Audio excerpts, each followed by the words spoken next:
Ever feel like you can't escape the clutches of Amazon must-haves that you never knew you needed?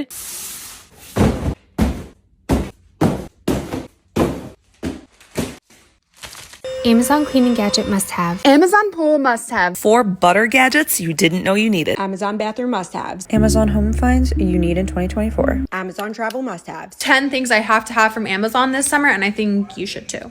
This Amazon set is a must-have for spring and summer, guys. Like, I just took it out of the package and I'm like, yes, gotta have it. Bestie boo. I just created the perfect list of things that you need for hot girl summer. I'm not a gatekeeper, and these are things that I love that either make my life easier or make me feel cuter, or both. Let's get into it. Sunscreen mist literally changes my life. You could put it on just like over your makeup and you don't have to like touch your face. Amazing. If you're one of those girlies that likes to go no makeup in the summer, I love these bronzing drops. I literally have them right here. I use them every day. They just add a little bit of bronze to your skin. You don't need to wear foundation or anything else. Look how cute okay, I do not own these, but I'm getting them because I think I need them. Did you know they make scalp sunscreen? Okay, I have not tried this, but TikTok makes me want to try it. It looks so cool. Thank me later. And let me know if you guys have any hacks for hot girl summer. The convenience of Amazon, where you can get packages in as little as 1 to 2 days and sometimes even overnight, makes it enticing to continuously order heaps of packages under the guise of necessity. It's always like, behold, the latest gadget that you never knew you needed that you didn't need, but it comes in a day, so who cares, right? Promoted by influencers under Amazon's influencer program, Amazon must-haves are product endorsements that not only drive hyper-consumerism,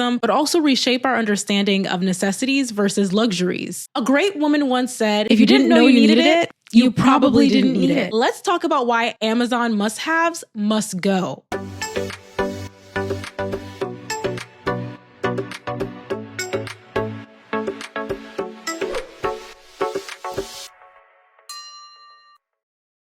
I've talked about Amazon must-haves and Amazon products that you didn't know you needed in passing, but I wanted to do a deeper dive in this video to dissect it a little bit more. Amazon generated a staggering $575 billion in revenue in 2023, thanks in part to its clever leveraging of social media influencers. These influencers use their platforms to promote curated lists of products of so-called Amazon must-haves that are completely non-essential. There's must-have products for practically every niche that you can think of, from kitchen must-haves to pet must-haves to closet must-haves to beauty must-haves. But the only thing that we must have is a stronger filter for distinguishing between what's actually essential versus clutter that these influencers are peddling to make more money. By presenting these products as so-called must-haves, influencers are tapping into a fear of missing out among their audience and creating a compelling urge to buy in order to not feel left out. The strategy is effective and insidious because it fosters a culture where purchasing the latest endorsed product is seen as a pathway to a better, more fulfilling lifestyle. It makes you think that you're missing out on something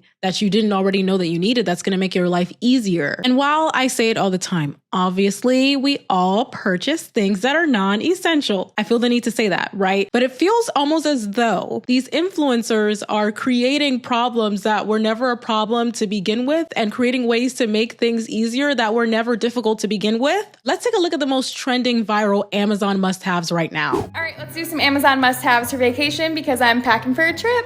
Of course, I needed some colorful claw clips for my hair to match all my bikinis. So this bikini is from Amazon, and then I also got this little button up to wear as a cover up. Do you ever think about the fact that we buy new clothes to go on vacation when the places that we're going on vacation to have never seen us wear our existing outfits? Do you understand how wasteful it is? But the reason that people are doing that is for the gram. So this is just clothes, buying new clothes to go on vacation. I think, again, I can summarize this by saying that you don't need new clothes to go on vacation because the people that you are going on vacation and going to be surrounded by have never seen you in your existing outfits. Here's a novel idea. You can, in fact, wear clothes that you already have on vacation. Stanley Cup must-haves. These are accessories for your Stanley Cup because, of course, you need accessories for your Stanley Cup. You can't just have the cup. I don't even know what that contraption is. It's supposed to be, I guess, to prevent spilling. You can just hold it upright and make sure it doesn't spill, but okay. Next, we have like a customized nameplate because I guess all the other basic girls also have Stanley Cups, so you have to somehow distinguish yours by putting your name on it. Next, we have an anti-wrinkle straw because of course we can't get wrinkles when we're sucking out of our Stanley Cup. Of course, it's totally normal when you're drinking your favorite beverage that you need some dipping sauce to go with that beverage, right? So naturally, we need a dipping sauce to be attached to our Stanley Cup. Oh, a cell phone attachment because you can't just hold your cell phone in your hand. No, you can't put it in your purse. No, you can definitely not put it in your pocket. It all has to be on the Stanley Cup. Got it. And by the way, you lose the Stanley Cup, you lose your phone with it, by the way. And of course, you need a little handle so you can carry it around like a purse and attach it to your purse. Oh, okay, got it. Oh, and then of course, to go with your dipping sauces, you need snacks. You need snacks to go with your Stanley Cup. This is so ridiculously insane to me. Like, the idea that this is being marketed as a necessity is absolutely insane to me. I buy everything from Amazon. I know what's worth your money and what's not, and here are the best things that you need. If you want the whitest teeth ever, you need to get these syringes on Amazon. I'm telling you, they beat by far every whitening strip. Do we not have toothbrushes? Do we not have floss? Why do you need to buy a syringe to clean your teeth with? If you're anything like me and wear white shoes all the time, or your shoes get dirty really easily, this cleaner on Amazon is the smartest invention ever. You pop your shoes in here, and because they have these little holes, they're able to seep through and get the detergent and everything in there. And honestly, sometimes I even go in with the OxiClean White Revival. My shoes, after using this and that together, insane. I ask again, toothbrushes, old toothbrushes. That's something that you can easily use to clean your shoes. Do not need to go out and buy some contraption to put your shoes in, then put that in the washer. No, you can just use an old toothbrush, a washcloth. There are plenty of other mechanisms of things that you already have around the house that you've used for other purposes that you can simply reuse instead of buying something new. The theme that you're seeing in this is like finding shortcuts to things that were never that hard to begin with. I seldom use the word lazy, but if the shoe fits, I don't use the word lazy when I'm talking about labor and the ways that it's weaponized and ways that are pejorative, but like, how hard is it to just grab a toothbrush and manually clean your shoes? The urge to make everything as simple and as minimal effort as possible is concerning. If you're still buying or using a Stanley Cup, it's time to go, because these are Simple Modern, my favorite cups ever. This is the 50 ounce and this is the 40. When I tell you, I swear my skin, my body, everything feels so much better ever since using these. Oh, you guys heard it here first. The Stanley Cups are out and these Amazon water bottles are in, so you want to get these. We've lost the point of having reusable cups because the whole point of them being reusable is for you to, I don't know, reuse them. Why do we need multiples of them? The urge to constantly have new trendy items that you have to buy, it's exhausting. Next, we have the 15 best Amazon products for this month. 15 best Amazon products for this month. This gadget lets you measure curved objects and it works up to 300 feet. This is a self-stirring glass that can mix your drinks automatically, and if you put dish soap in it, it basically cleans itself. These are rechargeable hand warmers that are... I don't know what the purpose of measuring your fruit and vegetables would be. At no point in my life, on my 3 decades on this earth, have I ever wondered, what is the circumference? What is the height? What is the width of my vegetables or my fruits that I'm eating? Like, what? And then a self-stirring contraption. Have we never heard of spoons? What was ever wrong with your spoon? It's comical, like I have to laugh because it's just like, these people cannot be serious. Like, you guys don't even want to stir your own beverages anymore? You want to buy a piece of completely useless technology to do your stirring for you? People who have certain disabilities, I can see how technology like this could come in handy, but these people are able-bodied. Rechargeable hand warmers that are magnetic, last up to 16 hours, and they can even charge your phone. Why do we need rechargeable hand warmers? It's such a made-up necessity. This is a handheld printer that lets you print custom text on any type of surface. This measuring cup has 19 different compartments, so you can use it for any recipe. This is a pizza slide that lets you easily grab pizza from the counter. This is a travel pillow that you can fill up with clothes, so you have more storage when you go on vacation. They're just made-up problems that they're selling you the solution that was never a problem in the first place. These slippers can be heated in the microwave and can stay warm for 20 minutes. This 20 minutes out of a 24-hour day, what a huge difference. This snack bowl fits perfectly on your Stanley. Oh, another Stanley Cup bowl. This gadget has 14 compartments and attaches to your wall so it can dispense your pills all at once. If your cabinets look like this, get these mug stackers that hold 2 cups together and will double your storage space. Watching those gave me an absolute headache, but you get the point, right? You get the point. They're advertising these things as being essential must-haves, things that will just make your life so much easier for tasks that were never hard to begin with. Let's talk about the psychological implications of this hyper-consumerism consumerism that these Amazon must-haves promote. We talk about this extensively on this channel, how this drive to accumulate more and more things is a symptom of American society or Western society as a whole. And living in a culture where the more things that you accumulate, the more value that you ascribe to yourself as a person. And this is really well illustrated in the book Affluenza, How Overconsumption is Killing Us and How We Fight Back by authors John DeGraff and others who use vivid examples to illustrate how American homes are filled to the brim with unnecessary goods. Now, this book was written in 2014, 10 years ago. This was before the age of TikTok and the rise of short form video content, so you can imagine how it's only gotten worse. In the book, they pose a critical question. Do we own our stuff or does our stuff own us? This query is particularly relevant in the context of Amazon's marketing strategies, which are designed to make consumers feel perpetually inadequate and in constant need of new products to solve problems that they didn't know that they had. This urge to constantly feel the need to spend and spend without the thought of the consequences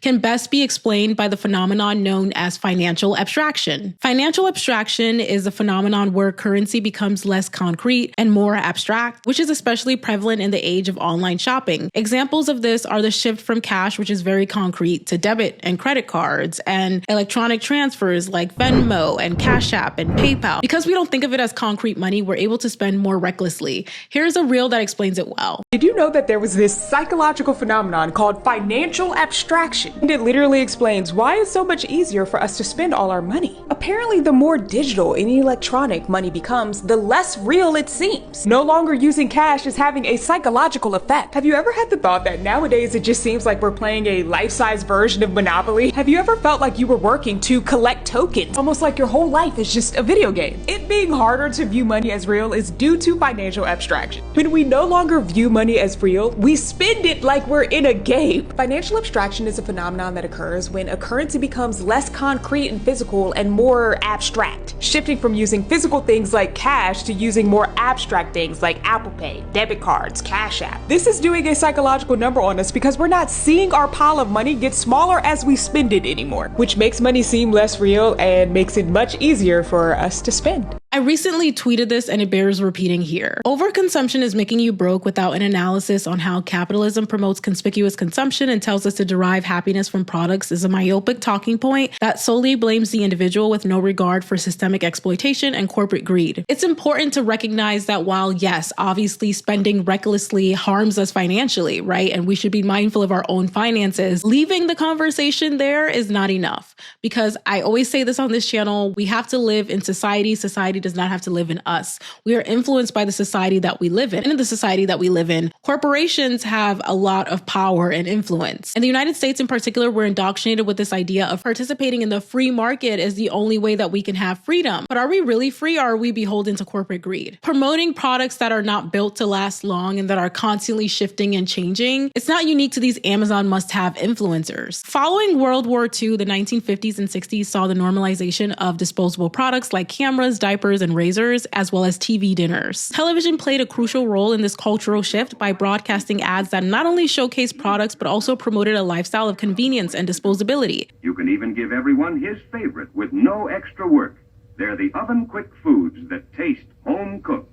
These ads were increasingly sophisticated, tapping into consumer anxieties and desires and making products seem essential for modern life. This trend was fueled by an economic boom and a burgeoning middle class moving to the suburbs, facilitated by developments like nationwide freeway systems and the widespread adoption of automobiles. The convenience of disposable products embodied in the marketing of TV dinners and no deposit, no return bottles was heavily promoted through television advertising, embedding the idea that newer is better and old or used items are inconvenient. And this culture of disposable items, which took root in the mid-20th century, has evolved into today's relentless promotion of Amazon must-have products through social media influencers. In today's day and age, the most insane, novelty, unnecessary products are being promoted as must-haves to psychologically manipulate you. But the environmental impact of this nonstop consumerism is getting dire at this point. According to the Public Interest Research Group, Americans are purchasing more clothing than ever before, 53 new items per year, quadruple the amount since 2000. This surge in overconsumption is not without consequence because 17 million tons of clothing are discarded annually, with 65% being thrown out within a year of purchase. And the production and disposal of such vast quantities of goods entail a significant resource depletion and pollution and greenhouse gas emissions, which I spoke about extensively in my TikTok overconsumption video that you should definitely check out if you haven't seen it already. And similarly, this also leads to the exploitation of workers in low-income countries, which I talked about extensively in my Shein video from last year. These workers are the unseen backbone of the global supply chain that fuels platforms like Amazon and the influencers who endorse these products. Listen, I can definitely see how resisting these products can be difficult to do. Some of them do look enticing. I'm not even going to hold you. Like sometimes I'm watching it and I'm like, oh, well, that would be nice to have. It's not to say that it's completely wrong to shop on Amazon. Obviously, we have to live in a capitalist society, so we have to participate in capitalism. There are certain essentials and other things that we can get from Amazon, but we really need to be thinking about the life cycle of the things that we purchase, and we need to think about how frequently we are purchasing said items. We have to realize that these influencers are very much doing a job, as we talk about extensively on this channel. We talk a lot about de-influencing you from all of the things that they're trying to peddle on you. Their job is to direct you to their Amazon storefront so you can use their link and they can make money. So there is incentive for them to constantly keep coming up with new thing after new thing after new thing that you need to buy. There's absolutely nothing wrong with promoting products. We all need to make a living, but influencers should be vetting every company that they work with, choosing brands that they genuinely like, and promoting items that are actually sustainable. The problem is that many of these influencers promote useless items with short life cycles just to make a quick buck. Everything isn't life-changing or a must-have product or your favorite product, and that's okay. As for the consumer, we don't need to go out and buy every new trendy thing. If you have a water bottle that's still functioning, keep drinking from that water bottle. It's okay to repeat an outfit, and it's okay to still have last year's iPhone. If you have a little bit of discretionary income, it's okay to buy the things that you want. Just be reasonable and stop buying things that you'll only use once or twice and discard later. When we're choosing to have less cluttered lives, we're making a statement for liberation from climate change and pollution. So even though these products are often cheap and they come to our doorsteps in mere days, right? There is a cost. By practicing a politic and mindset of resistance, we can help to level the playing field and lower that cost. The cost to the environment, the cost to the workers, the cost to you personally. It's important for us to be more discerning, but I would love to hear your thoughts in the comments down below. What do you think about these Amazon products that you didn't know you needed, that you didn't need? I would love to hear from you all. And if you like this video, definitely give it a thumbs up. And if you really liked it, definitely hit that subscribe button and check me out on my social media platforms as well as my Patreon. We have a bunch of different tiers that might work for you. Thank you all so much for watching, and I'll talk to you all next time.